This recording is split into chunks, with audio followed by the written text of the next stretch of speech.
getting harder and harder to tell the whole truth because unfortunately it is a muted message for us to take responsibility. We live in a world that wants to be divided and blame others.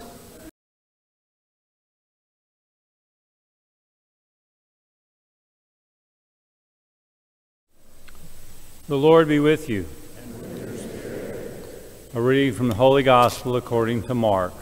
Glory to you, Lord.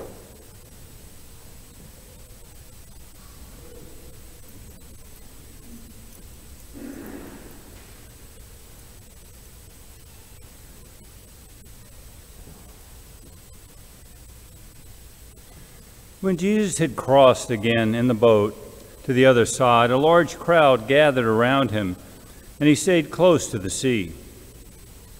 One of the synagogue officials, named Jairus, came forward. Seeing him, he fell at his feet and pleaded earnestly with him, saying, "My daughter is at the point of death. Please, come lay your hands on her, that she may get well and live." He went off with him, and a large crowd followed him and pressed upon him. There was a woman afflicted with hemorrhages for 12 years. She had suffered greatly at the hands of many doctors and had spent all that she had. Yet she was not helped, but only grew worse. She had heard about Jesus and came up behind him in the crowd and touched his cloak. She said, "If I but touch his clothes, I shall be cured." Immediately her flow of blood dried up. She felt in her body that she was healed of her affliction. Jesus, aware at once that power had gone out of him, turned around in the crowd and asked, "Who has touched my clothes?" But his disciples said to Jesus, "You see how the crowd is pressing upon you, and yet you ask, 'Who touched me?'" And he looked around to see who had done it. The woman, realizing what had happened to her, approached in fear and trembling. She fell down before Jesus and told him the whole truth. He said to her, "Daughter, your faith has saved you. Go in peace and be cured of your affliction." While he was still speaking, people from the synagogue official's house arrived and said, "Your daughter has died.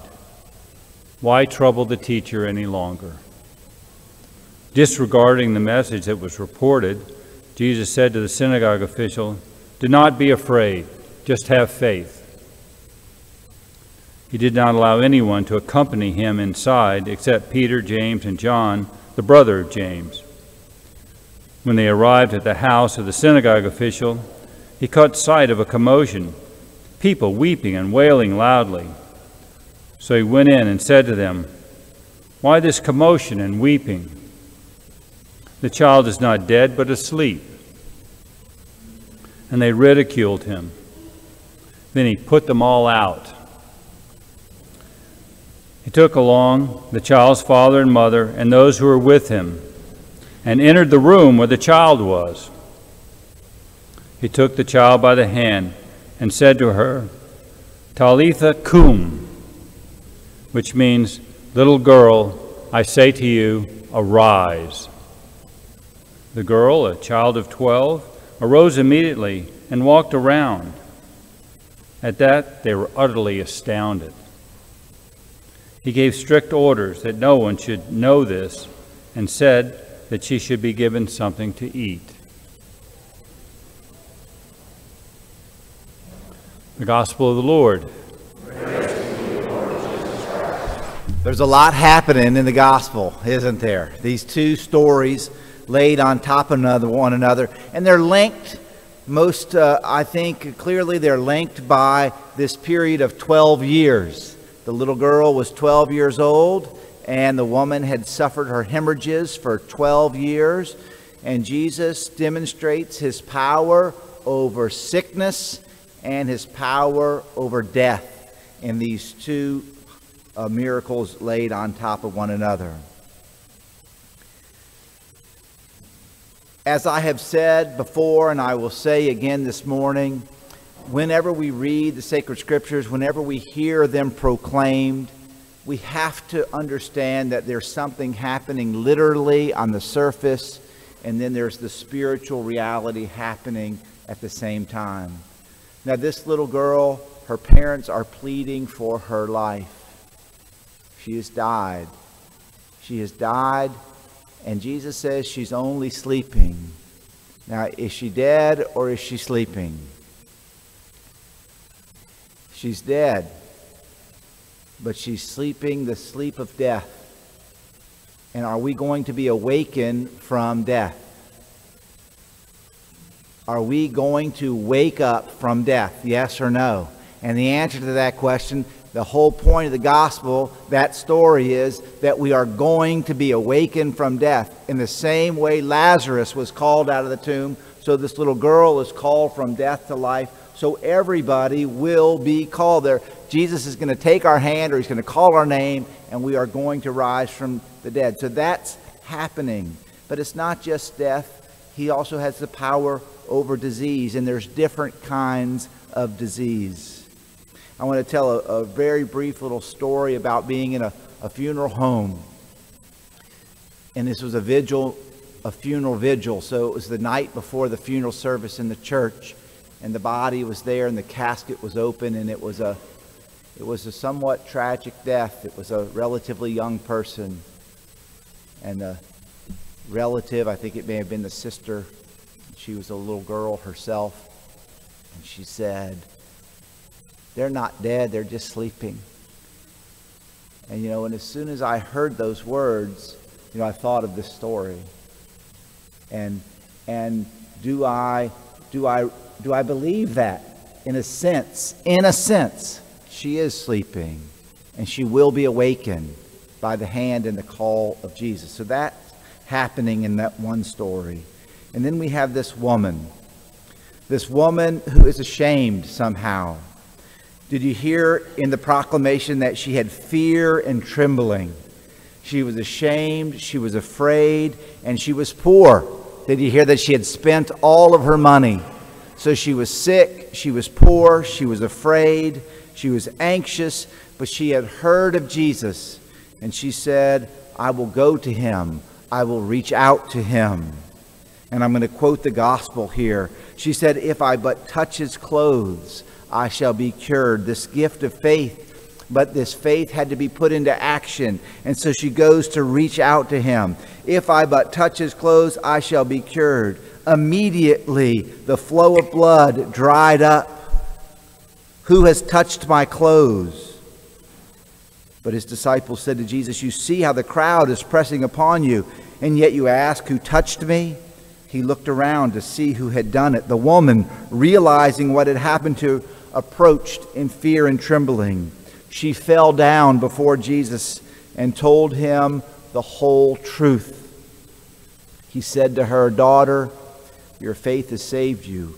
Go in peace and be cured of your affliction." I read a reflection, an article on this gospel a few years ago written by a woman named Jennifer Hartline. And I'm going to quote her at a little length here. So I read, quote, "Yes, he healed her body. He stopped her bleeding. But now he was determined to restore her. He would not let her slink away unnoticed and continue in her shame." You see, this disease that she had was a disease that isolated, the disease of being ritually unclean. The menstrual flow made a woman ritually unclean for a period of time every month, but she had been unclean for years and an outcast because of that. Continuing the quote, "When she summoned the courage to admit it was her who touched him, he did what probably no one had done in years. He looked at her. He spoke to her. 'Daughter, your faith has healed you. Go in peace and be freed from your suffering.' He acknowledged her as a person, a woman, a daughter of God. He freed her from her sufferings. Her bleeding had already stopped, So it wasn't her physical suffering he was speaking of. He knew so well that though she was physically cured, if she did not receive the healing in her spirit, she would never be whole. He was telling her to be free of her shame and her embarrassment and her feeling of worthlessness, and to no longer hide in the shadows. He was telling her to hold her head up. Remember that through her faith she was brought healing, and Jesus himself restored her dignity and her worth. He looked into her eyes and affirmed her in love, and now she could truly go in peace. See, there were two healings that had to take place, right? There was the physical healing, and then there was the emotional healing. We read that she fell down at the feet of Jesus before he pronounced this healing on her. Go in peace. She fell down at the feet of Jesus in humility. And what did she do? She told him the whole truth. The whole truth. Do you promise to tell the truth? The whole truth? And nothing but the truth? Some of the most effective and most destructive lies that we can told are half-truths. We can tell ourselves half the truth. We can tell other people half the truth. And let me tell you, Satan is present in every lie, whether it's a half-truth or it's an outright lie. When was the last time you fell down before Jesus to be healed and told him the whole truth? To be before Christ is to be in a place of healing, a life-giving experiencing, purifying, and light. One can't fall down in front of Jesus and tell the whole truth if you don't know the whole truth. So how do you get to know the whole truth about yourself? How do you get to know the whole truth about anything? You got to take some time studying it. You got to take some time learning. You got to look inside of your heart and your mind and see where your deception is, see where your unhealth is, see where your emotional brokenness is, and be able to share that with Jesus as this woman did, telling the whole truth, anticipating not just physical healing, but another healing. So we have to examine our lives. I was reading in preparation for this homily, I was reading yesterday an article about how evil works in us. We can lie to ourselves.